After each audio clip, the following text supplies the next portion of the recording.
Oh, look here. Welcome back, y'all.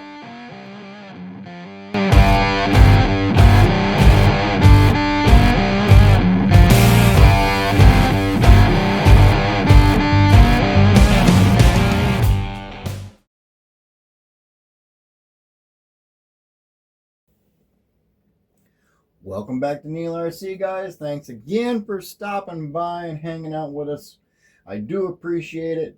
Let me know what you think about everything that's been going on. I've not been hearing any comments, very few at the most, from certain people. And Slimeball, thank you very much for your comments. Tinkerbell, Renee, appreciate your comments also. But we need to get a bigger community here. I got to find ways of engaging everybody into the span of everything. Today we're talking about my Typhon 6S. My Typhon 6S is one of the ones that has been kicking butt up there at Rocky Ozarks. And by kicking butt, I mean kicking butt.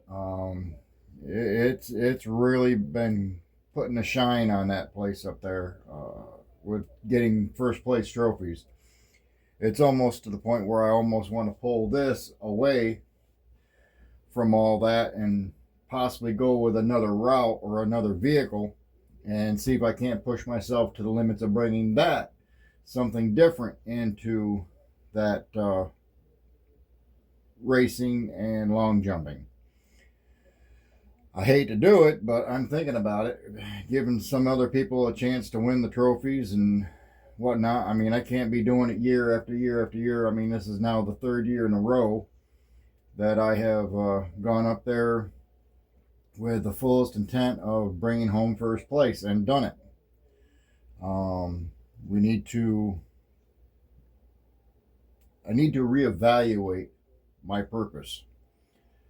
Yes, it's great to be in first place for the long jumps. Yes, it's great for being in the first place and the drag races and stuff like that. But at the same time, somebody else has to be able to at least get in that top three, and not have to worry about me being in there and wondering, well, gee, he's here. He's taking first place. Well, that's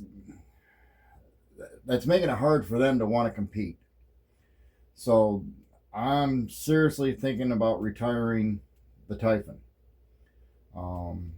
for Rock the Ozarks. As much as I hate having to say that, I have pushed this thing so hard, and I don't think that other camera's recording volume at all, because I don't think I turned the mic on. Nope, I sure didn't. There, now the mic is on. So yeah, we'll use this one for video, but it ain't gonna have no volume until now. So yeah, now you've got volume, and I know you got volume. So anyway, editor's issues. So yeah, this is what I'm thinking of doing. Thinking about giving this thing a good going over, clean everything back up the way it's supposed to be.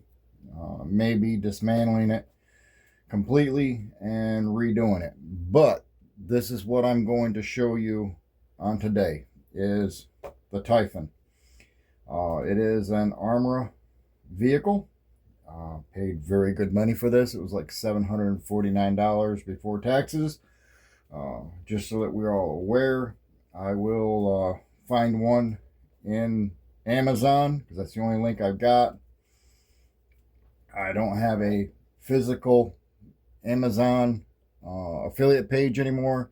They took it away because nobody was buying anything underneath my Amazon link. Therefore, they removed me from Amazon. I can buy stuff through them just like you and I, or you and anybody else can do. But as far as getting anything on the affiliate side of it, nobody was doing it. Nobody wanted to do it. They didn't want nothing to do with it. So they, after a year of doing this, trying this out, they removed me from it, and as of yet, I have not been able to get back into it. So with that being said, there'll just be a regular link. Whatever you see for a price is what you are going to be charged for it. I will see nothing out of that at all. And I mean not a dime, not a penny, not even a thank you for showing this rig off. Nothing. I don't even get a thank you. So I will post a link on Amazon for this somewhere in the video, probably at the end, maybe while we're talking about it. I'll find the link and I'll post it there, and I'll put it up on the side. I don't know if it'll be a QR code or if it'll be just a hard link in the description. I don't know. But anyway, what I've done to this, it's more like what I haven't touched in this. This thing has had literally a lot of my hands put in on this vehicle itself. I have done a lot to it, not denying it. There's transmission, differential fluids, the gears, the gear ratios, the motor, the steering servo, all has been upgraded and bettered. The new wing, of course, that does help with the flight. They're thinking that all that closed in area was supposed to keep the... No, you got to have a little wind going through there to keep it where you want it. The angle of the wing has a lot to do with it. And right now, my back is kicked up about 5 degrees. The shocks I've got dropped all the way down to the point where when the vehicle actually gets light, you know, light, like wheels off the ground, the springs still have a little bit of tension on them. And not a lot, okay? Just enough to say they've got tension on them. I can give you an idea if you want. I can pull out my calipers. Yeah, this video may go a little longer than normal because there has been so much more done to this than most of my other ones. So yeah, there is going to be a slightly longer video on this, so just stand by and I will tell you the back difference from the top to where the turn thing is exactly 4.44 on the back. On the front, it's a little closer. It is only 2.78 on the front. That's where they connect, and that is in millimeters. Just so it makes it all easier. Clear it out and recheck just to make sure. Yeah, 2.77 on the rear, on the front. And it is set at 4.28 on the rear. That's where that is set at. Turn that off. I don't need to waste my battery. Like I said, the wing is set up at about a 5-degree angle in the back. It's not much. Oh, let me get that in there. You can see the angle right, well, try to get the angle. This bar right here is set about 5 degrees. It's set in the top hole in the back and the bottom hole in the front on both sides. Still running the stock tires, the stock style of tires. I have gone through several of these tires. That's no joke. I have blown them apart. Some of them have actually ripped the tread in and out of, dispatched the foams through said tire off of the rims. I'm still waiting on being able to purchase the belted tires for this. I really do think that if I can find this tread design and a belted tire this size, I would be able to go better and do better. but as of right now, this is where I'm at. I do have other tires for racing and whatnot that I do. I've got them up here on the counter. They're just Amazon tires. There's nothing special with them. They're just, you know, anybody can get them off of Amazon. I can just show you some of the pattern ideas. Some of them grip pretty good. Some of them don't grip worth a hoot. Some of them just do a whole lot of sliding. It all depends on your throttle control on a lot of it, to be honest. That's just my opinion. It's all in your finger. Like I said, this one here does have some minor upgrades, some minor details that have been done to it as far as this, that, and the other thing. The shock placement on this has been tweaked a little bit. They are in the center hole in the back on top, and they are in the same bottom hole on the bottom. Still have their boots, of course. The differential fluids have been changed, along with the center differential fluid and the front differential fluid. All have been gone through and changed out. The pinion gear on this, I want to say, is like a 20. I want to say it's like a 24, 25, 21, 25. I don't know if I can get in there and actually see it or not. I think it's a 23. I believe it's a 23 because my wife and mine are running the same exact everything except for the differential fluids. That's the only thing that's different between hers and mine, is literally the differential fluids and, of course, the steering servo. Be honest with you, there's that.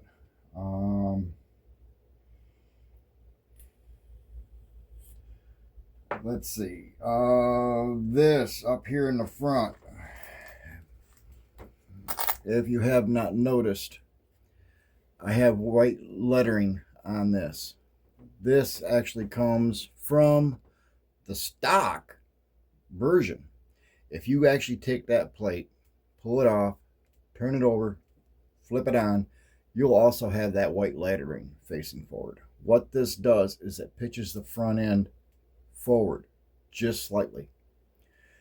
And I do mean slightly. It's probably less than 2 degrees. There's something with the way the holes are beveled. It angles the front end forward just a little bit for better forward bite. That much I know. It made a big difference. I actually had to fight to get these 2 front screws in up here because of it. I actually had to pull forward, where before there was no issues pulling it off and putting it back on with the white lettering down. When I flipped that board, this piece of metal over, I actually had to pull the front forward ever so slightly to put the screws back in. So it does kick the front forward just slightly. The spacers are all in the back on mine. I've got 2 of the thin spacers here in the back on the top A-arm. The shocks are in the middle on the front, also on the top, and they look to be in the same hole from the factory for the bottom. There's only one spot to mount them. The sway bar adjustments, that is going to be something that you're going to have to fine tune on your own. Every sway arm, I don't care what they do or what they say, is set up. The material, the flexiness of the material is separate from every vehicle. There is not 2 sway arms on any vehicle that come off the same exact line at the same exact point that are the exact same cut. Okay? You're going to have to fine tune your sway arms, front and rear. I found out what worked for mine, and as of right now, my rear sway arm in millimeters, I'm just going to use the zero that out. I'm going to place my caliper right there, and I'm just going to go in toward the top here and then touch. It is 2.25 on the rear on that one. Let's see if it's the same on this one.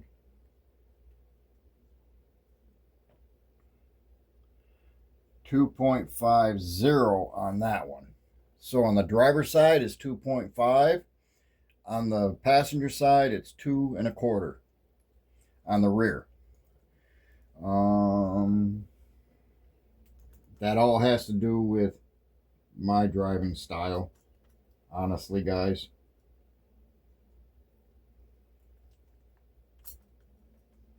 And it also keeps the wheels touching on the ground at all times.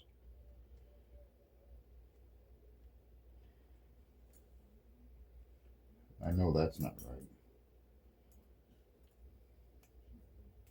2.0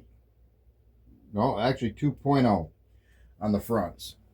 2.0 on the front on the passenger side, and it is right flush on the driver's side. So this is screwed in and pulled, the rod is actually pushed in on it for the cup that you tie down to that 2.0, where this one here is just flush because this tire has a tendency of biting more because of the battery. So the battery weight pushing down on this, you don't need as much downforce on this side. Where on this side here, you do need a little bit, but just not as much because of the weight of the motor and the servo and the ESC.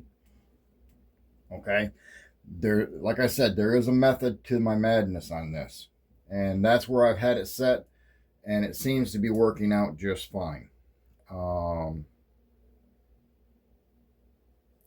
Get that cleared back off.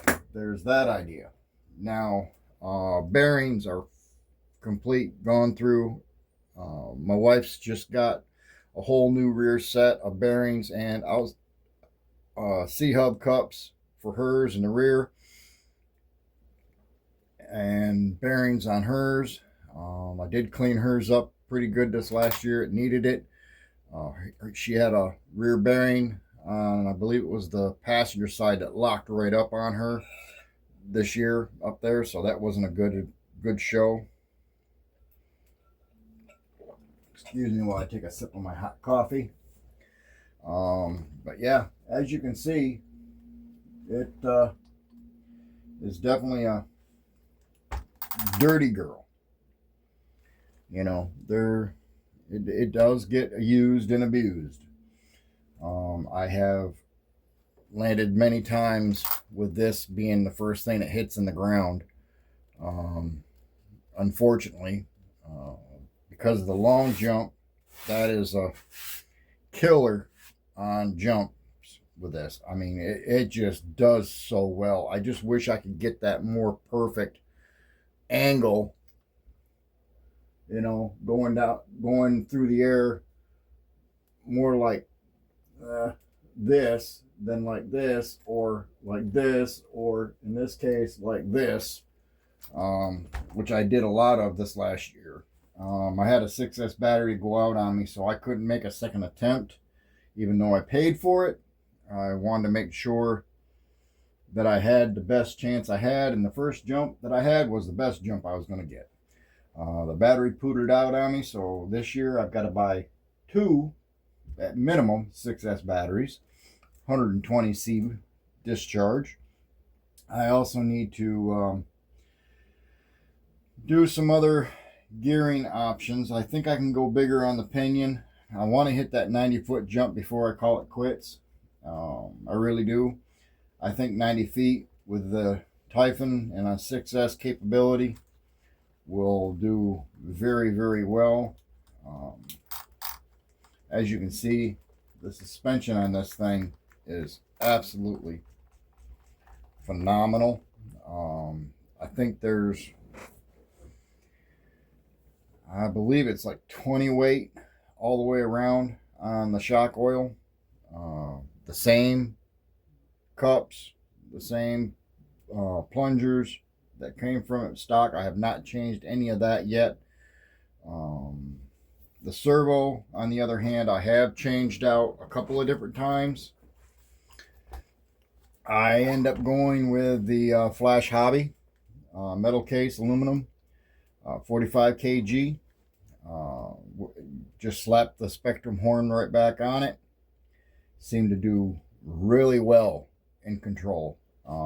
It's very small adjustment capable. It is a digital servo, via the reason why I enjoy the digital servos so much.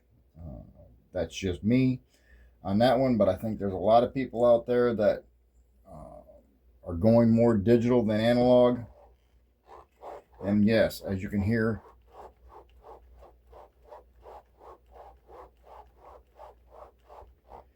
they do grip still. The tires really do grip well. That's why I have not had a need to change them. I know for a fact this vehicle right here has hit on the other side of 75 going toward 80 miles an hour. Yeah, it's a little fast at this gear ratio. I've got no problem with that.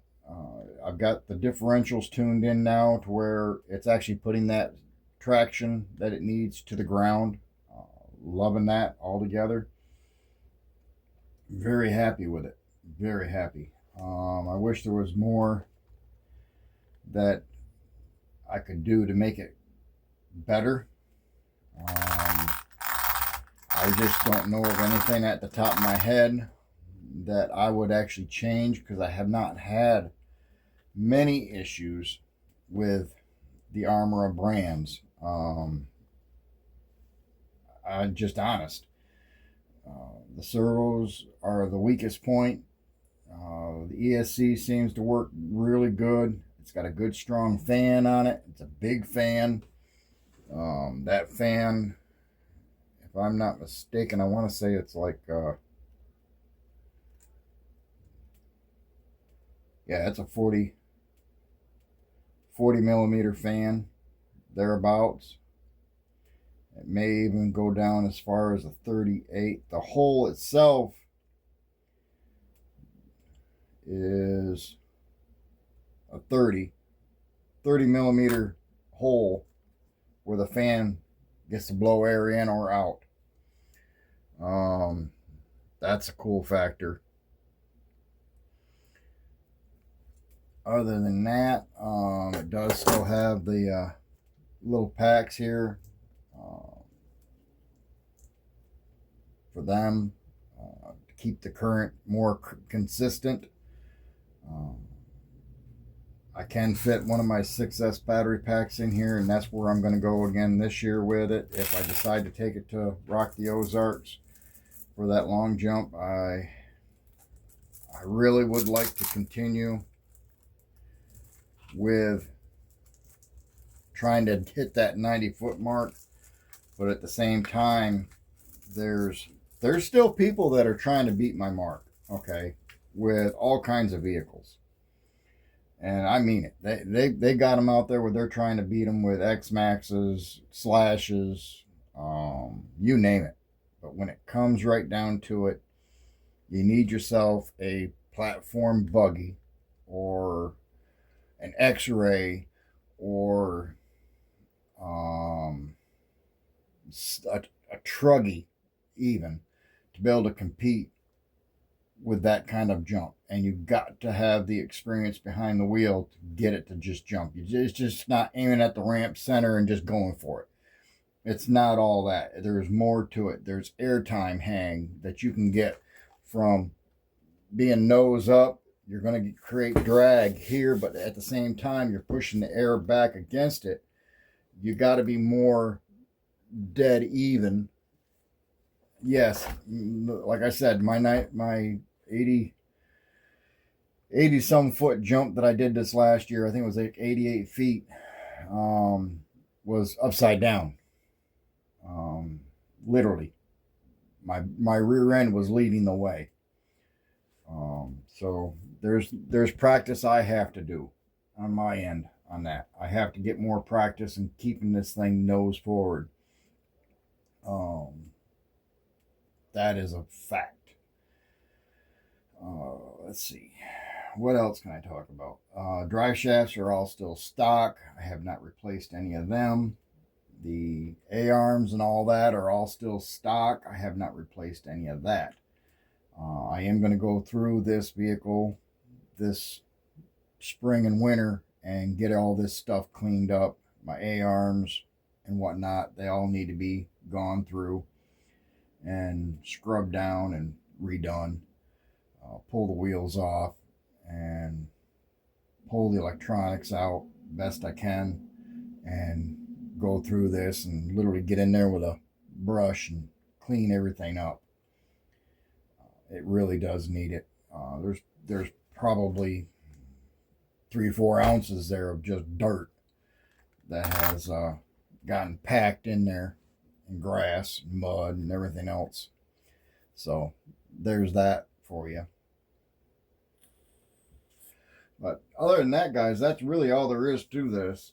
And that's my thoughts on the whole situation. It's still running the Spectrum motor. And like I said, that is the 1700. Let's see, it's the SPMXSM 1700.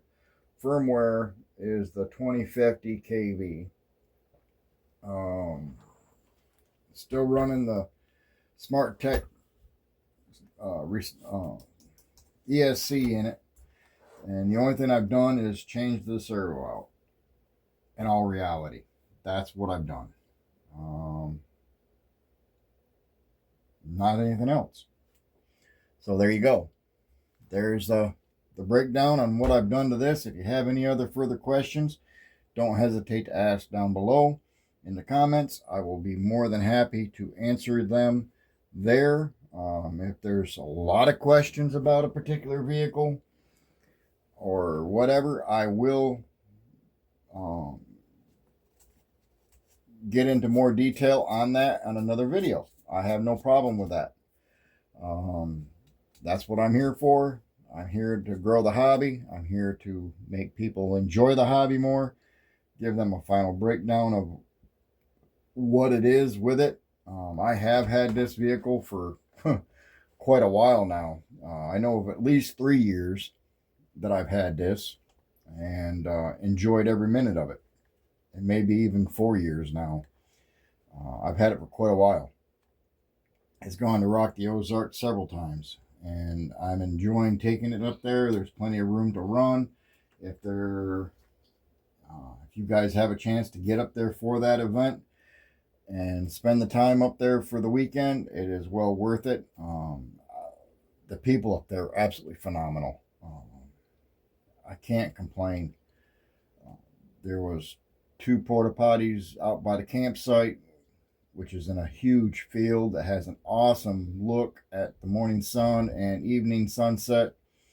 It's absolutely gorgeous. He's got a huge pond back there. I'm going to say it's probably on the other side of 2 acres, maybe even 3-acre pond.